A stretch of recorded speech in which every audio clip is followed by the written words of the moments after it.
So hi guys, very warm welcome to all of you. So guys, आज से हम अपना नया चैप्टर स्टार्ट करने जा रहे हैं जो कि है मेटल्स एंड नॉन मेटल्स। सो यार, आगे बढ़ने से पहले बता दूं जो लोग यहाँ पे नए आए हैं, सो ये एक हमारी सीरीज चल रही है जिसमें हम देखेंगे कि हम कैसे 30 डेज में 90 प्लस मार्क्स स्कोर कर सकते हैं। सो इसमें हम फुल सिलेबस कवर करेंगे। सो मैं रिकमेंड करूँगा कि आप पूरी प्लेलिस्ट को शुरू से देखें। सो आगे बढ़ते हैं। सो यार, जो मेटल्स एंड नॉन मेटल्स हैं हम अपनी डेली लाइफ में हर रोज़ देखते हैं। जैसे मैंने कुछ मेटल की एग्जांपल्स ली हुई हैं यहाँ पे। जैसे हमारे पास कार्स है, बसेस हैं, साइकिल है, ब्रिजेस है, बिल्डिंग्स है, सभी में आप देखते हो कि मेटल यूज होता है ना। हम हर रोज मेटल्स को देखते हैं। वही हमारे पास नॉन मेटल्स की एग्जांपल्स क्या हैं? जैसे आप बैलून्स देखते हो, बैलून्स में हीलियम गैस होती है, वो एक नॉन मेटल की एग्जांपल है। दूसरा, जैसे डायमंड्स में जो कार्बन होता है वो भी एक नॉन मेटल की एग्जांपल है। सो इस तरह हम मेटल्स एंड नॉन मेटल्स को डेली लाइफ में हर रोज देखते हैं और यूज भी करते हैं।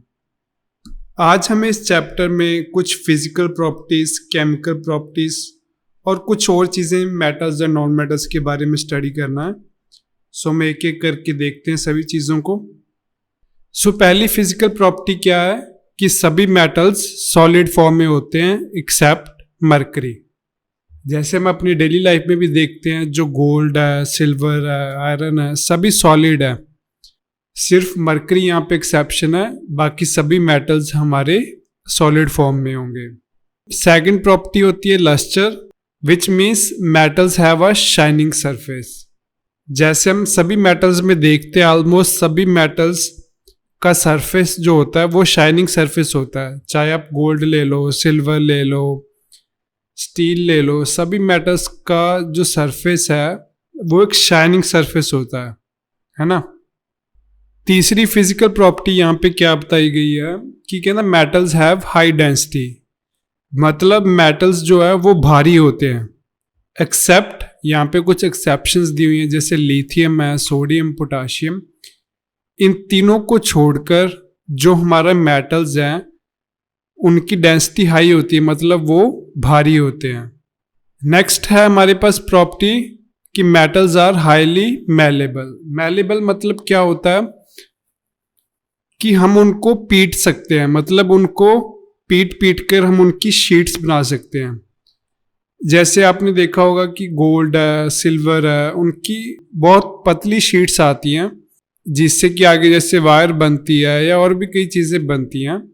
सो जिस चीज़ को हम पीट कर उसको पतला कर सकते हैं, उसकी शीट्स बना सकते हैं, उस चीज़ को हम बोलते हैं हाईली मैलेबल। ठीक है जी, चलो जी आगे बढ़ते हैं। नेक्स्ट है हाईली डक्टाइल। डक्टाइल मतलब हम उसकी वायर्स बना सकते हैं। मैलेबल मतलब शीट्स था कि उनकी शीट्स बना सकते हैं। डक्टाइल का मतलब हम उनकी वायर्स बना सकते हैं। जैसे यहाँ पे आप देख सकते हो कि मेटल वायर्स है। नेक्स्ट प्रॉपर्टी है they are good conductors of heat and electricity. जैसे हमें पता ही है कि मेटल्स में से इलेक्ट्रिसिटी भी पास हो सकती है, हीट भी पास हो जाती है। सो ये हम कह सकते हैं कि they are good conductors of heat and electricity. Next property है हाई मेल्टिंग पॉइंट।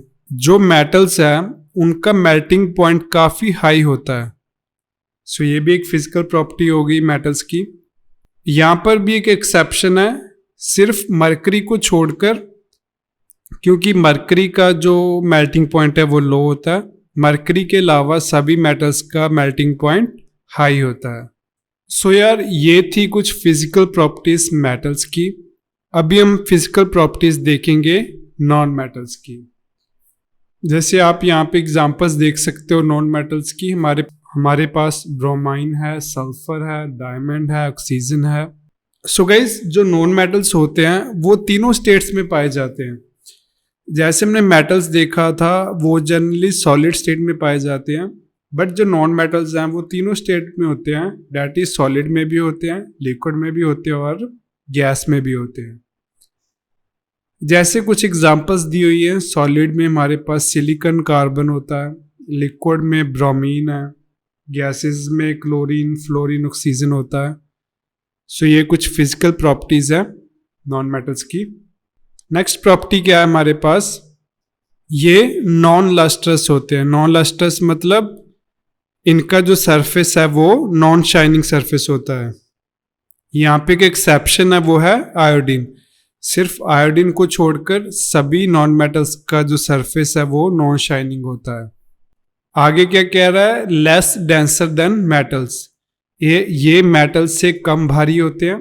जैसे आप देख सकते हो कि गैसेस है हमारे पास नॉन मेटल्स में, ऑक्सीजन नाइट्रोजन, तो ऑब्वियसली ये मेटल से कम भारी हैं नॉन मेटल्स हमारे। सिर्फ हमारे पास यहाँ पे डायमंड एक एक्सेप्शन है, क्योंकि डायमंड भारी होता है। डायमंड के अलावा सभी जितने भी हमारे पास नॉन मेटल्स हैं वो कम भारी होते हैं as compare to metals. Not malleable, not malleable मतलब हम इनको पीट कर इनकी शीट्स नहीं बना सकते।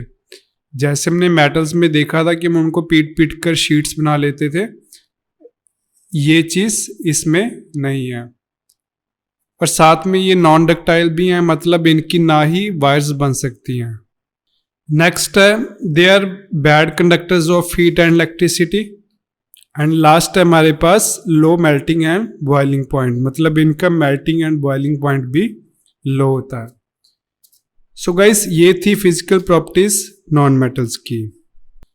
अभी हम एक बार लास्ट बार इनका कंपैरिजन करेंगे और हमारा फिजिकल प्रॉपर्टीज का टॉपिक कंप्लीट हो जाएगा। पहला क्या था, फिजिकल स्टेट। मेटल्स थे सॉलिड, नॉन मेटल्स हमने देखा था तीनों स्टेट्स में पाए जाते हैं, डेट इज सॉलिड में भी, लिक्विड में भी एंड गैसेस में भी। दूसरा था मेल्टिंग एंड बॉइलिंग पॉइंट्स। हमने देखा था कि मेटल्स का melting and boiling point high होता है, on the other side non metals का लो होता है। मेलेबिलिटी मतलब हम उसकी शीट्स बना सकते हैं या नहीं। सो मेटल्स आर मेलेबल, मतलब हम मेटल्स की शीट्स बना सकते हैं। On the other hand non metals are not malleable, मतलब हम नॉन मेटल्स की शीट्स नहीं बना सकते। डक्टिलिटी मतलब वायर्स बना सकते हैं या नहीं। सो कहता मेटल्स की वायर्स बन सकती हैं, नॉन मेटल्स की वायर्स नहीं बन सकती। नेक्स्ट था फिजिकल अपीयरेंस। कहता मेटल्स होते हैं लस्ट्रस, मतलब उनकी नेचर जो शाइनिंग नेचर होती है, मतलब शाइनिंग सरफेस होता है उनका। और नॉन मेटल्स होते हैं नॉन लस्ट्रस, मतलब इनकी शाइनिंग सरफेस नहीं होता। आगे बताया गया है नेचर। इनकी नेचर इलेक्ट्रोपॉजिटिव होती है और इनकी इलेक्ट्रोनेगेटिव। कंडक्टिविटी है, मेटल्स कहता है गुड कंडक्टर्स होते हैं हीट इलेक्ट्रिसिटी के, और नॉन मेटल्स होते हैं बैड कंडक्टर्स। सो गाइस, ये था फिजिकल प्रॉपर्टीज का एक बेसिक कंपैरिजन। सो गाइस, आगे केमिकल प्रॉपर्टी स्टार्ट करने से पहले हमारे पास एक छोटा सा टॉपिक है, और उस छोटे से टॉपिक के लिए हमारे पास एक शॉर्टकट भी है उसको याद रखने के लिए। सो टॉपिक क्या है, reactivity series of metals. So guys, क्या होता है कि जो मेटल्स हैं वो सभी एक समान रिएक्टिव नहीं होते हैं। कुछ मेटल्स ज़्यादा रिएक्टिव होते हैं, कुछ कम रिएक्टिव होते हैं, कुछ की रिएक्टिविटी मिडल में होती है। सो ये एक रिएक्टिविटी की सीरीज है। जैसे सबसे ज़्यादा रिएक्टिव पोटाशियम होता है, उससे कम सोडियम, उससे कम बैरियम, कैल्शियम, मैग्नीशियम, और ऐसे नीचे आते आते प्लैटिनम है जो वो सबसे कम रिएक्टिव मेटल होता है। अभी क्या होता है कि गाइस, ये सीरीज याद रखना काफ़ी मुश्किल हो जाता है।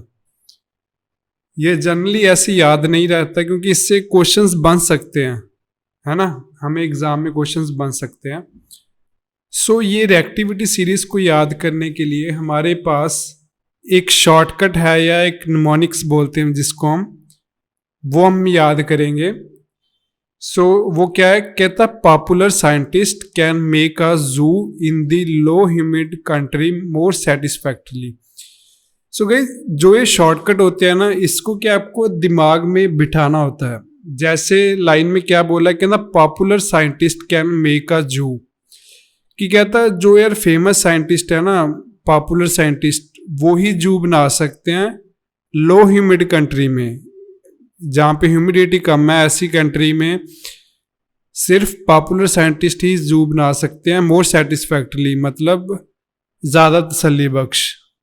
मतलब जो ये हमारी शॉर्टकट है ना, इसको आपको विजुलाइज करना है कि साइंटिस्ट है, पॉपुलर साइंटिस्ट, वो जू बना रहे हैं लो ह्यूमिड कंट्री में मोर सेटिस्फैक्टरली। सो ये लाइन जैसे आपने दिमाग में बिठा ली, तब आपको ऑब्वियसली ये सीरीज नहीं भूलेगी। जैसे यहाँ पे P से पोटाशियम, S से सोडियम, C से कैल्शियम, M से मैग्नीशियम, A से एल्युमिनियम, Z से जू, I से आयरन, T से टिन, L से लेड, H से हाइड्रोजन, C से कॉपर, M से मरकरी, S से सिल्वर। सो ये एक शॉर्टकट था रिएक्टिविटी सीरीज को याद रखने के लिए। ठीक है जी, चलिए आगे बढ़ते हैं केमिकल प्रॉपर्टीज की तरफ। सो गाइस हमारा आज का लास्ट टॉपिक है chemical properties of metals and non metals. हमें इसमें कुछ इंपॉर्टेंट प्रॉपर्टीज ही देखेंगे, अगर कोई भी हमारा टॉपिक रह जाएगा तो हम प्रैक्टिस सेशन में उसे कवर कर लेंगे। ठीक है जी। सो फर्स्ट प्रॉपर्टी है reaction of metal with the air. So क्या कह रहा है कि कहना metals combine with oxygen to form metal oxide. जब मेटल्स हवा के साथ रिएक्ट करते हैं तो वो मेटल ऑक्साइड बनाते हैं। जैसे हमारे पास एग्जांपल है कॉपर, जब ऑक्सीजन के साथ रिएक्ट करता है तो वो कॉपर ऑक्साइड जनरेट करता है। सिमिलरली कह रहा है reaction of metal with the water. So कहना metal combine with water, metals पानी के साथ रिएक्ट करते हैं मेटल ऑक्साइड बनाने के लिए एंड हाइड्रोजन गैस बनाने के लिए। मतलब क्या था कि जब एयर के साथ रिएक्ट करते थे तो सिर्फ मेटल ऑक्साइड बनता था, जब वाटर के साथ रिएक्ट कर रहे हैं तो मेटल ऑक्साइड के साथ साथ हाइड्रोजन गैस भी जनरेट होती है। फर्दर क्या कह रहा है, metal oxide that are soluble in water dissolve it in further to form metal hydroxide. कहता है ये मेटल ऑक्साइड्स जो पानी में डिसॉल्व हो सकते हैं, सभी मेटल ऑक्साइड्स पानी में डिसॉल्व नहीं होते। कहता है जो मेटल ऑक्साइड्स पानी में डिसॉल्व होते हैं, हो सकते हैं, वो डिसॉल्व होकर क्या बनाते हैं, मेटल हाइड्रोक्साइड। ये हमारे पास है मैग्नीशियम,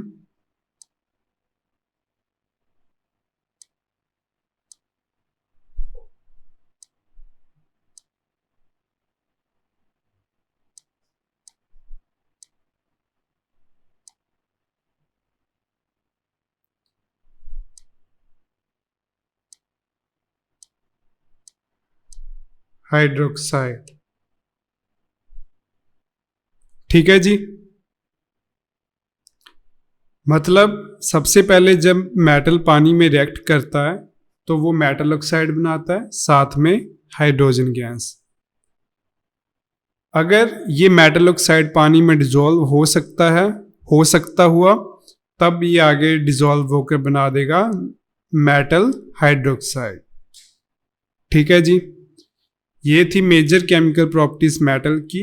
अभी नॉन मेटल की देखते हैं। सो यहाँ पे मैंने मेटल लिख रखा है बट ये नॉन मेटल है। इसका भी गाइस सेम होता है जैसे हमने मेटल के केस में देखा था कि मेटल्स हवा के साथ रिएक्ट होकर मेटल ऑक्साइड बनाता है।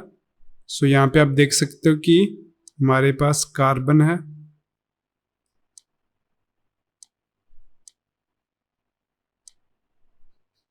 ये हवा के साथ रिएक्ट करके यहाँ पे मेटल ऑक्साइड बना रहा है।